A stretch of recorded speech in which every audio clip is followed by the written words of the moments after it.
musik. Ini masih saya itu dapat tugas Sapasda, calon fasilitator daerah. Jadi masih calon ya, semoga tidak jadi. Tugas kami adalah 4 hari diklat, kemudian ada on the job learning 1 dan on the job learning 2. Di kelas yang kami ampu, saya sudah OJL 1 di 9E, kemudian OJL 2 di 9G.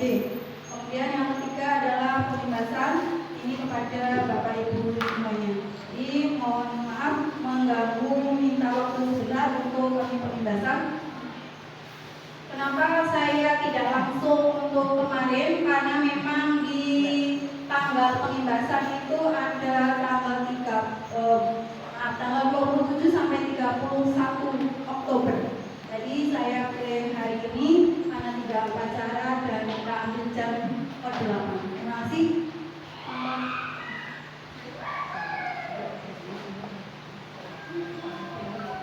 Materi yang akan saya bacakan adalah mengenai pemenang 7 jurus BK Hebat. Boleh dilihat untuk senamnya atau lagu yang sedang ada di situ.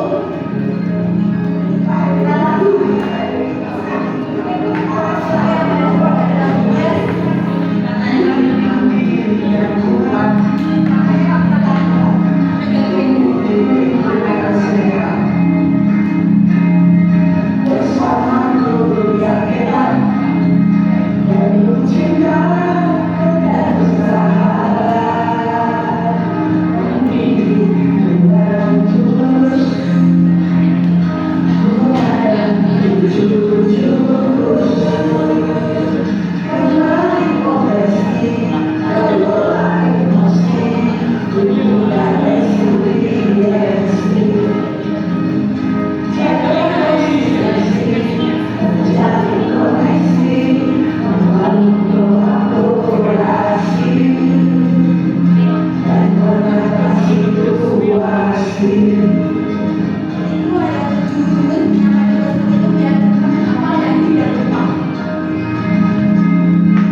bisa menemukan gaya belajar yang tipenya seperti apa, bisa mencari laman akupintar.id.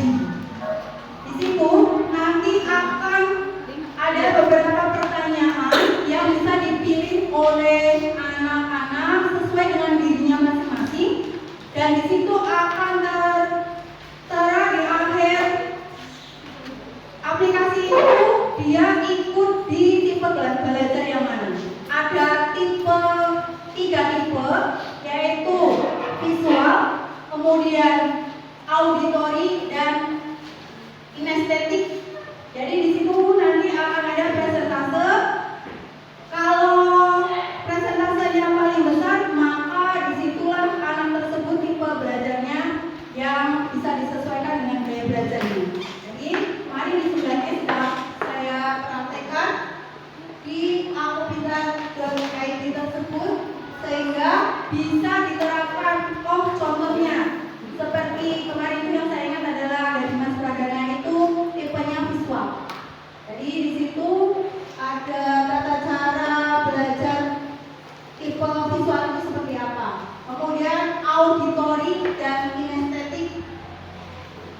Hasilnya siswa memiliki pemahaman yang lebih baik tentang kekuatan mereka dan bagaimana cara belajar yang paling efektif bagi diri mereka sendiri. Kita berusaha untuk anak menemukan tipe belajarnya masing-masing untuk diaplikasikan setiap hari. Tapi susahnya, mohon maaf sekali lagi, untuk siswa-siswi sini pada khususnya dan mungkin pada umumnya yang menjadi problematika adalah bukan tipe belajarnya, tapi mereka itu kalau disuruh belajar yang agak susah, mungkin gitu ya.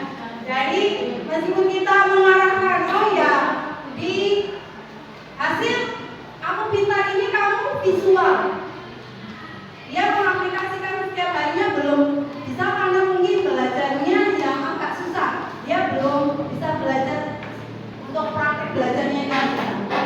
Yang jurus kedua yaitu kelola emosi. Guru membantu siswa mengelola emosi dengan teknik efektif. Jadi untuk siswa itu ada berbagai macam tipe atau karakter masing-masing. Sama seperti kita yang kadang-kadang kita sendiri juga butuh mengelola emosi diri kita sendiri. Karena sudah dari pagi sampai siang bertemu dengan karakter anak yang membuat kita tertawa, membuat kita marah, membuat kita tiba-tiba ingin menangis dan lain sebagainya, sehingga tidak hanya anak yang butuh mengelola emosi, tetapi kita juga belajar untuk mengelola emosi. Tujuannya adalah membantu siswa mengatasi stres akademik dan mengelola emosi seperti marah, takut atau sedih, sehingga dapat mempengaruhi pilihan dan arah kesuksesan mereka di sekolah. Jurus ini diterapkan melalui teknik kesadaran diri atau self awareness dan manajemen diri atau self management. Di sini tidak hanya guru BK, Bapak Ibu, di situ ada guru BK dan guru non BK berperan aktif dalam mendidik siswa melalui jurus ini, bahkan bisa berperan sebagai teladan dan mengelola emosi. Alhamdulillah di sini sudah bisa mengelola emosi sendiri. Kemudian keluarkan sedikit demi sedikit. Kalau ketemu mungkin yang semacam Hasbi, atau mungkin ketemu dengan Berta, atau mungkin ketemu dengan Rifki Kurniawan,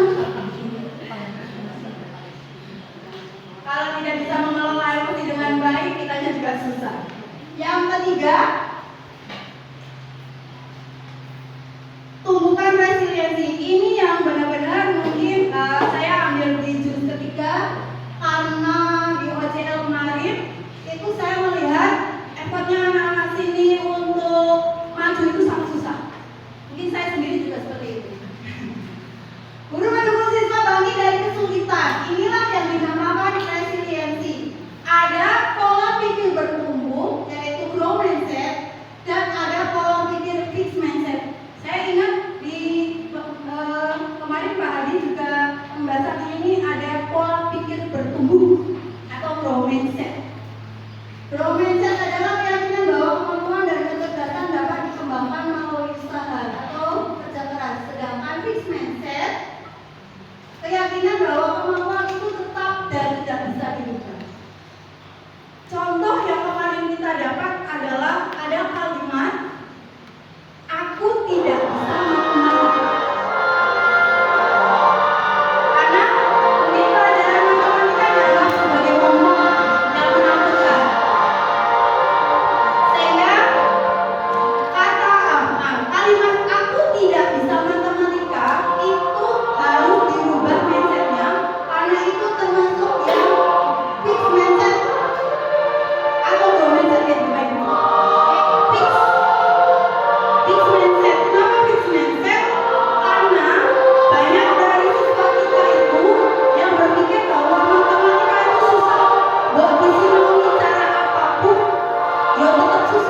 belum mencoba tapi mereka sudah nyerah duluan.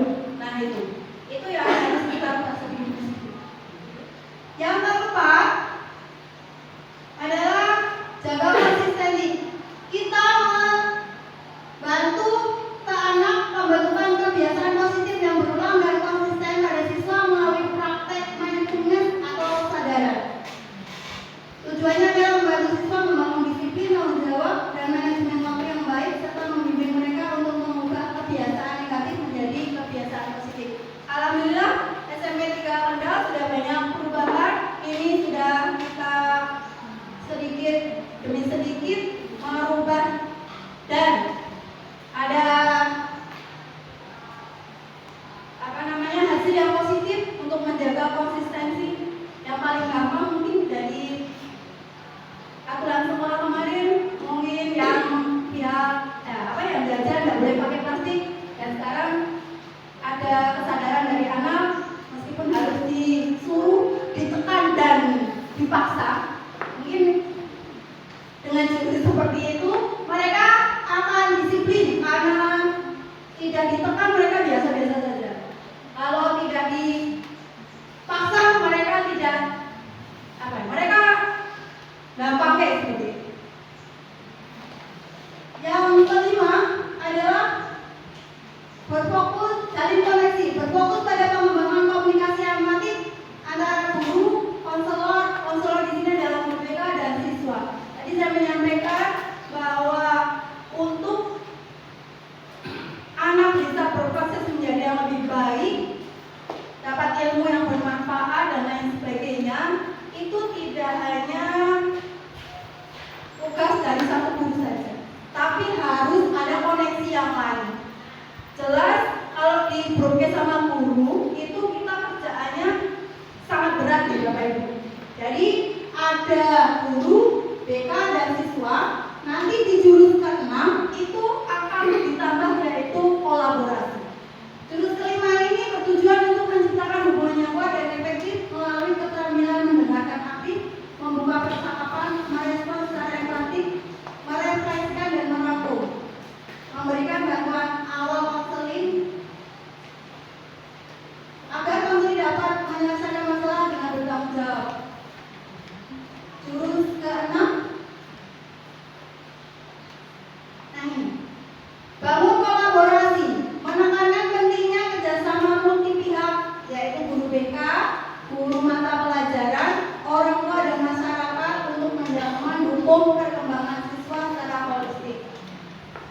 Kita di sini ada peran yang sangat penting, tapi juga orang tua di rumah tidak kalah pentingnya.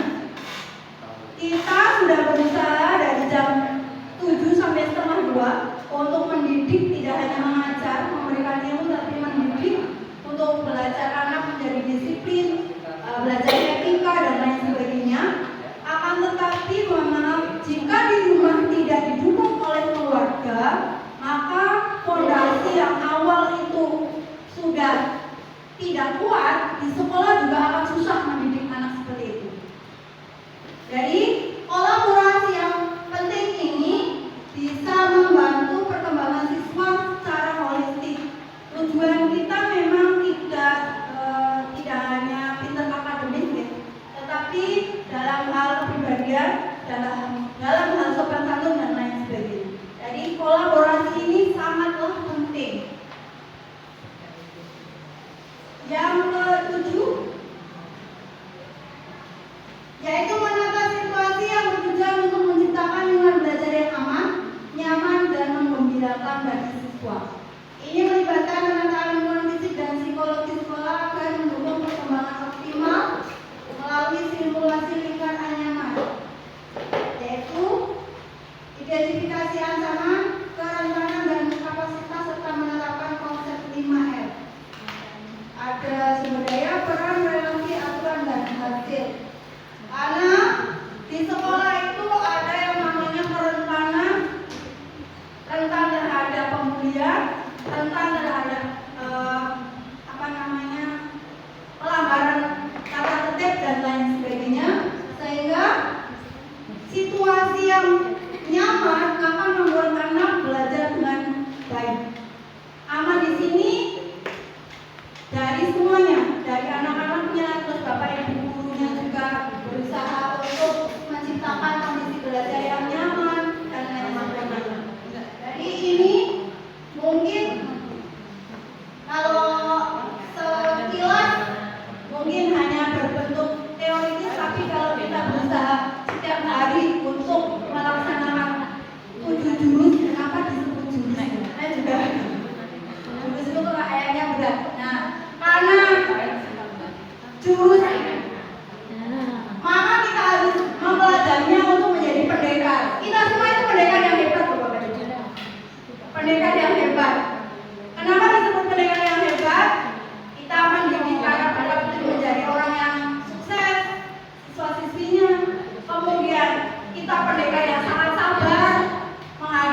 Baik Bapak Ibu.